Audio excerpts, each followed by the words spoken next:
Everyone, Punjab revenue authority में enforcement officers की जो जॉब्स है उसके हवाले से स्टूडेंट के सवालात है कि उनकी जॉब डिस्क्रिप्शन क्या है या वो इनकी ड्यूटी क्या है। ठीक है, तो ये हम इस वीडियो में इस क्वेश्चन को डिस्कस करेंगे। फिर ये फ्यूचर में ये जॉब्स है ना कोई परमानेंट जो है ना वो होती है। ठीक है, तो ये क्वेश्चन हम इसमें इसको डिस्कस करेंगे। और फिर इनका कैरियर पाथ क्या है, यानी अगर आप इन्फोर्समेंट ऑफिसर के बाद जनाब क्या बनेंगे। ठीक है, या इसको सर्विस स्ट्रक्चर भी कहते हैं। तो इन क्वेश्चन को मैं इस वीडियो में डिस्कस करूंगा। और इसके अलावा मैं 5 मार्च से मैं इसके पोस्ट के लिए Punjab revenue authority enforcement officer के हवाले से मैं क्लासेस स्टार्ट करने जा रहा हूँ 5 मार्च से। तो मैं उस क्लासेस के हवाले से मैं पूरी डिटेल्स बताऊँगा कि आपने मैं उसमें क्लासेस में क्या क्या चीज़ें मैं कवर करवाऊँगा। ठीक है, इसके अलावा इस वीडियो के कमेंट बॉक्स में जाएगा, वहाँ पर मैंने डेमो लेक्चर्स का लिंक दिया होगा, तो वो आप जो ना उसको देख सकते हैं। ठीक हो गया गाइस, तो हम पहले सवाल की तरफ आ जाते हैं, जिनको जॉब ड्यूटीज भी कहते हैं या जीडी भी कहते हैं ना, जॉब डिस्क्रिप्शन। ठीक है, enforcement officer Punjab revenue authority में।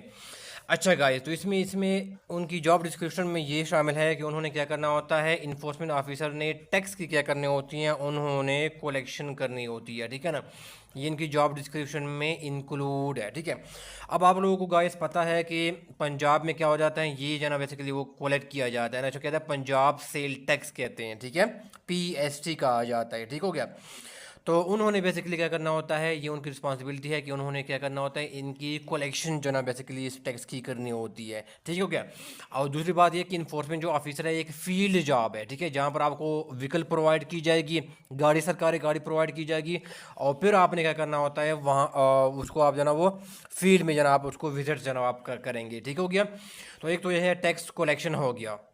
अच्छा गाइस, नेक्स्ट जो इसका वो है वो आपका है गाइस कि वो है टैक्स लॉज। ठीक है ना, जो भी टैक्स लॉज है, ठीक है ना, उनकी बेसिकली क्या करना होता है, उन्होंने उनकी इम्प्लीमेंटेशन करनी होती है। ये इन्फोर्समेंट ऑफिसर का क्या है, ये उनकी जॉब ड्यूटीज़ में या जॉब डिस्क्रिप्शन में शामिल है। अब आपको पता है कि सेल जो है ना पंजाब में जो है ना वो क्या है, सेल टैक्स जो एक्ट है, ठीक है ना, 2012। ठीक है ना, ये बेसिकली क्या ऑन सर्विसेज है। ठीक है ना, ऑन सर्विसेज है। ठीक है ना, ये क्या है, ये वो है प्रोविंशियल सब्जेक्ट है। ठीक है ना, सेल टैक्स ऑन गुड्स आता है वो फेडरल सब्जेक्ट है, जिनको एफबीआर डील कर रही होती है। लेकिन जो सेल टैक्स ऑन सर्विसेज है ये प्रोविंशियल सब्जेक्ट है, जिनको प्रोविंसेस क्या करते हैं, उनको कलेक्ट करते हैं, उनकी इम्प्लीमेंटेशन करते हैं। ठीक है, तो अब गाइस इसमें क्या है, इसकी आपने क्या करना होता है, एज ए इन्फोर्समेंट ऑफिसर आपने उनकी इम्प्लीमेंटेशन करनी होती है। मिसाल के तौर पर क्या है, जो सेल टैक्स एक्ट है 2012 के अंदर लिखा हुआ है कि आपने रजिस्ट्रेशन कैसे करवानी है। अगर एक बंदा आता है, पूरा एक प्रोसेस जो है ना वो लिखा हुआ है। ठीक है, तो आपने क्या करना होता है, एज ए इन्फोर्समेंट ऑफिसर आपने उनको इम्प्लीमेंटेशन उनकी करनी होती है। अच्छा जी, अगर कोई वो है सेल टैक्स की आपने कलेक्शन कैसे करनी है। ठीक है, अगर कोई आपको पेमेंट नहीं करता, उसके ऊपर डिफ़ॉल्ट कर जाता है, तो फिर आपने कौन कौन से वेज आपने यूज़ करने हैं उस बंदे से कलेक्शन करने के लिए। ये भी क्या है, ये भी क्या करना होता है एज ए इन्फोर्समेंट ऑफिसर, ये आपने उनको इम्प्लीमेंटेशन करवाने होते हैं। और मेक श्योर करना होता है कि आपने जो ड्यूज़ होती है, रिमेनिंग ड्यूज़ है या ओवर ड्यूज़ है, वो आपने उनको जो ना वो रिकवर करना होता है। ठीक है, तो ये सारा क्या है, आपने जो टैक्स जो लॉज है, जस्ट दो मैंने एग्जांपल दिए समझाने के लिए कि ये आपने क्या करना होता है, इनकी इम्प्लीमेंटेशन आपने करनी होती है टैक्स लॉज की। ठीक है गाइस, फिर नेक्स्ट क्या है कि उसमें जो लीगल प्रोसीडिंग्स होती है। ठीक है, लीगल प्रोसीडिंग्स, ठीक है ना, ज़ाहिर है कोई केस क्या हो जाती हैं, रेवेन्यू से रिलेटेड कोई केस जो है ना वो अदालत में जो है ना वो कुछ कोर्ट में जो है ना वो चला जाता है। ठीक है ना, तो फिर आपने क्या करना होता है, आपने कोर्ट में प्रेजेंट करना होता है। ठीक है, प्रेजेंट होना पड़ता है, और फिर वहाँ पर आपने कोई एविडेंस क्या करना होता है, आपने वो प्रेजेंट करनी होती है। ठीक है ना, तो लीगल प्रोसीडिंग्स में क्या करना, सपोर्ट करना, सपोर्ट प्रोवाइड करना। ठीक है ना, जो लीगल एडवाइज़र है, तो वो भी क्या करना होता है, इन्फोर्समेंट ऑफिसर की जॉब डिस्क्रिप्शन में शामिल है कि आपने एविडेंस को कलेक्ट करना होता है, इनकी डॉक्यूमेंटेशन की अरेंजमेंट आपने करनी होती है, ताकि वो क्या करें, आप कोर्ट में जना उनको प्रेजेंट जना किया जा सके। ठीक है, तो आपका जो रोल होता है बड़ा सपोर्टिंग क्या होता है, आपका रोल होता है ऐसे कोर्ट के केसेस में या लीगल प्रोसीडिंग्स में। ठीक है, तो ये भी क्या होगी आपकी जना वो जॉब डिस्क्रिप्शन में क्या होगी, आपकी जना वो शामिल होगी। ये इनके मेन क्या है, बेसिकली ये जॉब ड्यूटीज़ है या जॉब डिस्क्रिप्शन है इन्फोर्समेंट ऑफिसर का पंजाब रेवेन्यू अथॉरिटी में। ठीक है गाइस, अब नेक्स्ट सवाल आ जाता है कि क्या ये जॉब जो है ना वो इन्फोर्समेंट ऑफिसर का, ठीक है, नेक्स्ट आ जाते हैं। तो ये बेसिकली क्या है, या क्लियरली वहाँ पर लिखा हुआ है, ठीक है ना। जो 2024 में जो पोस्ट आई थी वहाँ पर क्लियरली लिखा हुआ था कि ये बेसिकली क्या है, कॉन्ट्रैक्ट बेसिस पे है, ठीक है ना। ये क्या है, कॉन्ट्रैक्ट बेसिस पे है, 3 ईयर्स क्या है, कॉन्ट्रैक्ट बेसिस पे है, ठीक है ना। और उन्होंने लिखा हुआ है कि उनको जो है ना वो एक्सटेंड क्या किया जाएगा, उनको एक्सटेंड किया जाएगा, एक्सटेंडेबल है, ठीक है ना। यहाँ पर कोई भी ये नहीं लिखा हुआ कि likely to be permanent. Rather उन्होंने कहा कि उनको मजीद क्या होगा, उनको एक्सटेंड किया जाएगा। ज़ाहिर अगर आपकी परफॉर्मेंस अच्छी होगी, ठीक है ना, कोई पैरामीटर्स होंगे जिसके थ्रू आपके परफॉर्मेंस को जज किया जाएगा। अगर आपकी परफॉर्मेंस ठीक हो रही है तो आपने क्या करना, आपको 3 ईयर्स से बियॉन्ड भी जना आपको जना वो सर्विस आपकी एक्सटेंड जना वो की जा सकती है, ठीक हो गया। तो ये है। दूसरी बात है कि यह कि जैसे मैंने सवाल लिखा हुआ है कि क्या ये परमानेंट होगी, तो गाइस इसके परमानेंट के जो ना कोई भी नहीं है, ठीक है ना। ये सारा क्या है, कॉन्ट्रैक्ट बेसिस पे। अभी भी पंजाब में जो कॉन्ट्रैक्ट जो जॉब्स का जो एक एक्ट था वो बिल्कुल बिल्कुल कंप्लीट ही ख़त्म कर दिया है। इसका मतलब ये है कि कोई भी जॉब्स क्या होगी वो परमानेंट नहीं होगी, सारे क्या होगी कि कॉन्ट्रैक्ट होगी। क्योंकि वो एक्ट क्या किया, वो पंजाब में फेडरल लेवल पे भी और पंजाब में भी उनको एलिमिनेट कर दिया, उनको ख़त्म कर दिया वो जो एक्ट था, ठीक हो गया। तो ये है। तो ये सारा क्या होगा, कॉन्ट्रैक्ट बेस भी क्या होगा, आपका जॉब जो है ना वो चलेगा, परमानेंट ये नहीं होगा, ठीक है। नेक्स्ट जो सवाल है कि आप लोगों का कैरियर पाथ क्या होगा या इसको सर्विस स्ट्रक्चर क्या होगा, यानी आप enforcement officer Punjab revenue authority में आगे आप क्या बनेंगे, ठीक हो गया। ये होता है सर्विस स्ट्रक्चर होता है। तो गाइस क्या है, चूँकि ये कॉन्ट्रैक्ट बेस वो है जॉब है, तो इसमें कोई भी क्या है बेसिकली कैरियर पाथ जो है ना वो कहीं भी जो है ना वो डिफाइंड वो नहीं है, ठीक है ना। कैरियर जो पाथ है या जो सर्विस स्ट्रक्चर है पंजाब रेवेन्यू अथॉरिटी में इन्फोर्समेंट ऑफिसर के लिए, वो भी डिफाइंड नहीं है, क्योंकि ये परमानेंट है ही नहीं है ना, ठीक है ना। ये बेसिकली क्या है, ये कॉन्ट्रैक्ट बेसिस पे है, ठीक हो गया। तो यहाँ पर कोई भी माइंड में रखिएगा कि आप लोगों का कोई भी कैरियर पाथ जो है ना वो कोई डिफाइंड नहीं है, कोई सर्विस स्ट्रक्चर क्या है वो इस पोस्ट के लिए, इन्फोर्समेंट ऑफिसर के लिए कोई भी जो है ना वो डिफाइंड नहीं है, क्योंकि ये जॉब क्या है, कॉन्ट्रैक्ट बेसिस पे है ना। तो फ्यूचर में ये परमानेंट होगा, ठीक है। और ये क्या, उनको एक्सटेंड जो है ना बिल्कुल किया जा सकता है, ठीक है। जॉब की जो सैलरी है वो भी तकरीबन जो है ना वो 1.5 लाख तक जो है इनकी सैलरी होती है, ठीक है। क्योंकि ये कॉन्ट्रैक्ट बेसिस पे होता है, तो आपको पता है जो कॉन्ट्रैक्ट एम्प्लॉयज होते हैं उनमें से कोई भी जो है ना वो डिडक्शन नहीं होती, जैसे जीपी फंड हो गई, सारी चीज़ें हो गई, ठीक है। तो इसमें कोई भी जो है ना वो डिडक्शन वगैरह नहीं होती, तो इनकी जो पे होती है बड़ी अच्छी होती है। 1.5 लाख तक जो है ना इनकी जो आप जो है ना उसकी सैलरी जो है ना आप उनको एक्सपेक्ट कर सकती हैं, ठीक है, इन्फोर्समेंट ऑफिसर के लिए।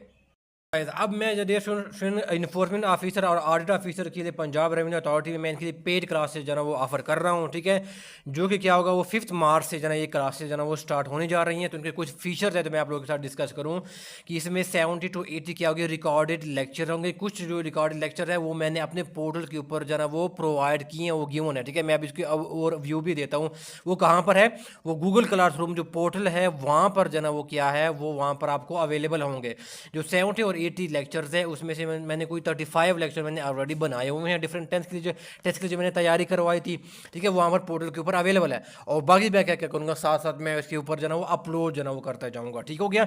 तो इसमें क्या होंगे अच्छा जी, दूसरा ये होंगे कि इनका फीचर ये है कि इसमें आपको मॉक टेस्ट टॉपिक वाइज क्या होंगे, मॉक टेस्ट भी करवाए जाएंगे। लेकिन मॉक टेस्ट जो है ना आप लोगों ने वीकली लेना है, या एट द एंड जब हमारा कोर्स खत्म हो जाएगा तो उसके ऊपर आपने लेना है। ये फिर हम म्यूचुअली क्या करेंगे वो डिसाइड करेंगे, ठीक है। फिर क्या होगा, फुल फ्लैश क्या होंगे, मॉक टेस्ट क्या होंगे, 100 टेस्ट मार्क्स के फुल फ्लैश क्या होंगे, मॉक टेस्ट होंगे। टोटल कितने होंगे, मैं 5 क्या करूँगा वो कंडक्ट करूँगा। जब आपका कोर्स कंप्लीट होगा इसके बाद क्या होंगे ये वो मैं कंडक्ट करूँगा, ठीक हो गया। और फिर इन मॉक टेस्ट के ऊपर मैं जूम ऐप की थ्रू मैं आके उनके ऊपर जो है वो डिस्कशन भी करूँगा, क्वेश्चन आंसर भी होंगे, ठीक हो गया। तो ये हो गया। दूसरा ये कि इनके ऑडिट ऑफिसर और इन्फोर्समेंट ऑफिसर का जो मेनली जो सिलेबस होगा ना वो ऑलमोस्ट है ना वो सेम होता है, ठीक है। तो इसमें क्या होता है, इसमें जो पास पेपर है वो भी मैं क्या करूँगा वो आप लोगों के साथ डिस्कस करूँगा, और कंप्लीट सिलेबस क्या होगा वो क्या होगा आप लोगों के साथ जो है ना वो कवर किया जाएगा। इसके अलावा जो व्हाट्सएप के ऊपर जो आपको सपोर्ट प्रोवाइड की जाएगी, कोई भी आपका क्वेश्चन है, क्वेरी है उस जॉब से रिलेटेड, तो आप जो है ना वो उस टॉपिक से रिलेटेड तो आप जो है ना उसमें से पूछ सकते हैं, ठीक है। और फिर क्या होगा, आपके जो सारे लेक्चर होंगे वो गूगल क्लासरूम के ऊपर पोर्टल के ऊपर क्या होंगे वो सारे अवेलेबल होंगे, ठीक है। मैं इसका थोड़ा सा ओवरव्यू देता हूँ, जो जितने भी लेक्चर मैं ऑलरेडी बना चुका हूँ, ऑलरेडी मैं पोर्टल के ऊपर जो है वहाँ पर अपलोड कर चुका हूँ, ठीक है। अब मैं उसको ओवरव्यू देता हूँ आपको। क्लासरूम के ऊपर ये Punjab revenue authority enforcement officer और ऑडिट ऑफिसर के हवाले से लेक्चर्स है, ठीक है ना। ये देखो यहाँ पर, ठीक है ना, आज 3 मार्च है, ठीक है। तो जितने लेक्चर मैं ऑलरेडी बना चुका हूँ डिफरेंट टेस्ट की प्रिपरेशन के लिए, वो ऑलरेडी मैं क्या कहूँ मैंने यहाँ पर जो है वो डाले हैं, ठीक है। ये और ये अकाउंटिंग के टोटल 22 जो है वो बड़ा डिटेल किस्म के जो है वो लेक्चर्स है, ठीक है ना। 40 मिनट्स के हैं, 1 घंटा के हैं, 45 मिनट्स के हैं, ठीक है? ये बड़े-बड़े लेक्चर्स हैं, छोटे-छोटे नहीं हैं, ठीक हो गया? तो ये है और बाकी जो लेक्चर्स हैं, ठीक है, वो मैं साथ-साथ जो है ना बनाता जाऊँगा और इसी पोर्टल के ऊपर जो है ना वो अवेलेबल होगा। तो स्टूडेंट जो है ना उसको इस पोर्टल के थ्रू जो है ना उनको एक्सेस दी जाएगी, ठीक है? और ऑडिट के लेक्चर मैंने ऑलरेडी बनाए हुए हैं, वो भी कोई 10 15 लेक्चर्स हैं, लेकिन वो ऑलरेडी अभी मैंने अपलोड नहीं किए हुए हैं, ठीक है? तो वो भी मैं जो है ना वो अपलोड कर दूँगा, एक बार कन्फर्म हो जाए कि ऑडिटिंग भी आपके जो है ना वो सिलेबस का पार्ट है, क्योंकि प्रीवियस बार जो आया था उसमें से ऑडिटिंग नहीं आया था। 2024 में जो वो आया था जॉब्स आई थी, ठीक है, इन्फोर्समेंट ऑफिसर के लिए। लेकिन हो सकता है कि इस बार जो है ना ऑडिटिंग भी आ जाए, तो ऑडिटिंग के लेक्चर भी मैं साथ क्या करूँगा उन बाद में उनको इंक्लूड कर दूंगा, ठीक है? और ये कुछ जीके के नोट्स है जो मैंने यहाँ पर क्या किया अपलोड किए हैं, और बकिया जो नोट्स है वो भी मैं क्या करूँगा इसी पोर्टल के ऊपर कमिंग डेज में मैं इसको जो है ना वो अपलोड करूंगा, ठीक है? तो ये सारे वो लेक्चर है जो कि ऑलरेडी मैं बना चुका हूँ, ठीक हो गया? तो बाकी जो लेक्चर्स होंगे वो मैं साथ साथ बनाता जाऊंगा और मैं इसी पोर्टल के ऊपर क्या करूंगा वो अपलोड करता रहूंगा, ठीक है? और आपको इस पोर्टल की एक्सेस होगी, तो जैसे मैं कोई लेक्चर डालूंगा उनकी नोटिफिकेशन जो है ना वो आपको आया करेगा, ठीक है? तो आप जो है ना उसको इमीडिएटली फिर आप उनको देख सकते हैं, ठीक हो गया? तो ये जस्ट मैंने आपको लोगों को पोर्टल का जो है ना वो मैंने आपको एक ओवरव्यू आप लोगों को जो है ना वो देना था, ठीक हो गया? Thank you so much. कि वीडियो में इतना ही है, ठीक है? और इनकी जो डेमो लेक्चर्स है वो आप कमेंट बॉक्स में जाएगा, वहाँ पर मैंने पूरी प्लेलिस्ट प्रोवाइड किया होगा उनका लिंक डेमो लेक्चर्स का। तो आप वो ज़रूर जो है ना वो देख लें, और क्लासेस जो है ना वो 5 मार्च से जो है ना वो स्टार्ट होगी, ठीक है? आपको कोई क्वेश्चन है, क्वेरी है, तो आप कमेंट बॉक्स में ज़रूर पूछिए, मैं क्वेश्चन पढ़ता हूँ और रिप्लाई भी देता हूँ। सुनने का बहुत शुक्रिया, थैंक यू सो मच।